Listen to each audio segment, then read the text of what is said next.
Hi, I'm Kim. You're watching Kim Wilson TV. My channel is dedicated to helping victims of narcissistic abuse get free and stay free. Now, since the last video, we were talking about the research by neuropsychologist Dr. Rhonda Freeman that clearly explains that the form of abuse, the form of insidious, covert, horrifying abuse that we suffered actually has the capacity to cause brain trauma, blunt force trauma like diagnosable brain injury from exposure to these horrible things. Now, we've talked about this a little bit, and I'd like to talk about this a bit more. Now, Dr. Freeman diagnoses us as having traumatic brain injury from exposure to excessive abuse. But how does she diagnose them? Anyone want to guess? Evil. That's how. Evil. It doesn't matter how you toss this coin. It doesn't matter who you talk to. You can talk to a well-respected neuropsychologist, neuroscientist. It doesn't matter who you talk to. They're all saying the same thing. These things are fucking evil. So, let's explore this a bit today, and I think we should do a bit of a recap.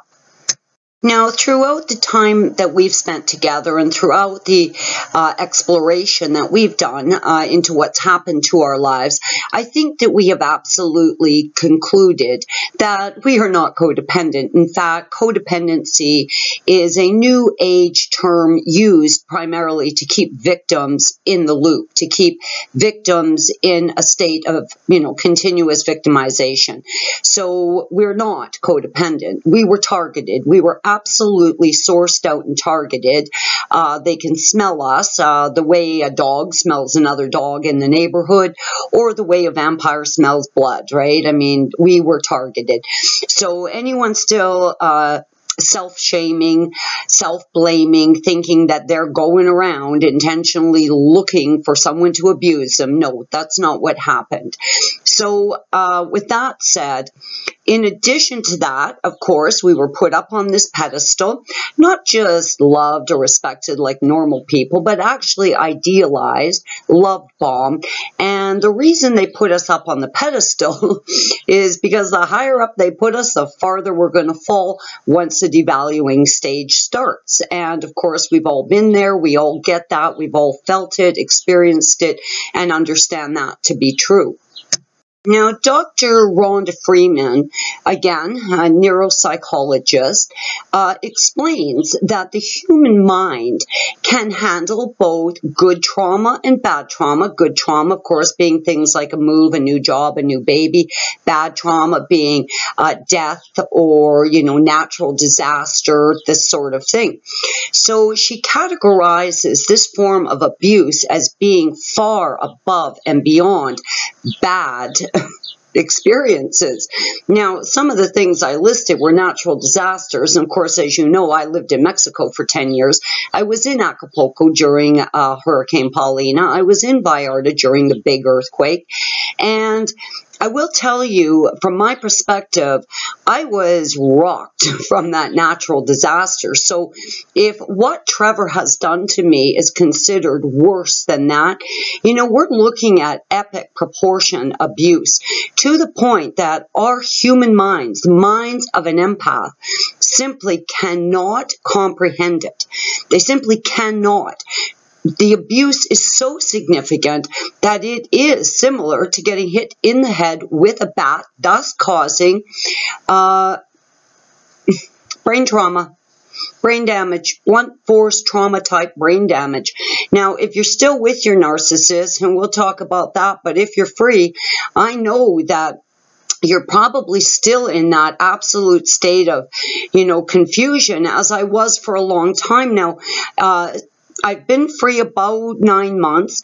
I had started to plan my exit strategy 7 months prior to that. So we're looking at about a 16-month window.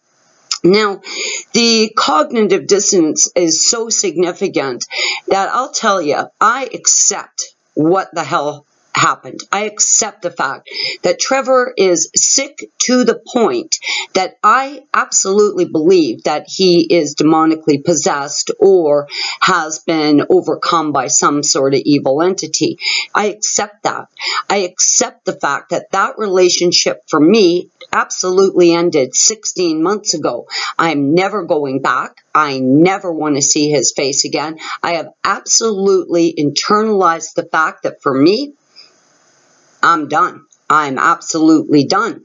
But still, as a result of that horrible experience, every now and then, maybe I'm laying in bed, maybe I'm out doing some gardening, and this thought will come into my mind like, was I too hard on him? Did I leave too hastily?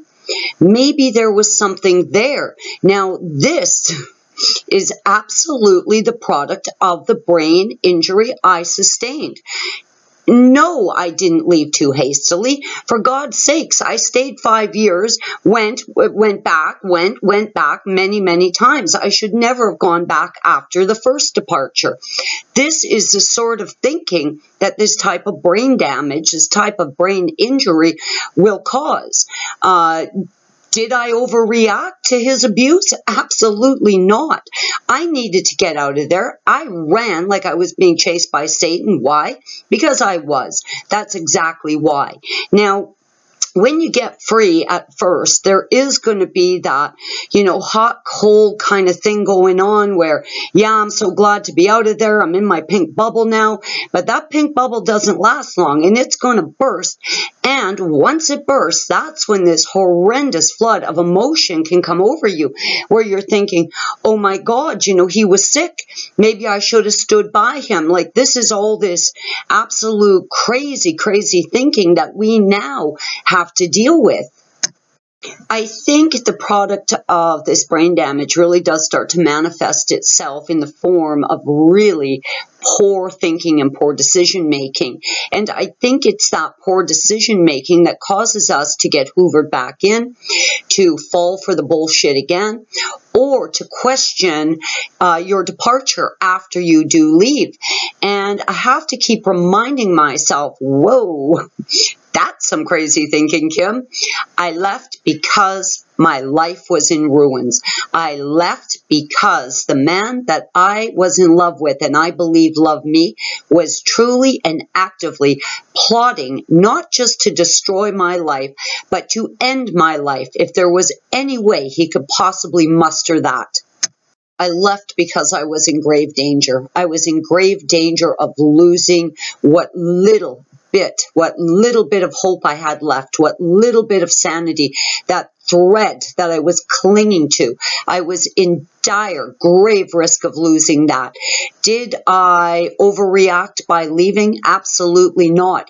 And if you are questioning yourself today, if your brain injury is causing you to think, oh, maybe they weren't that bad.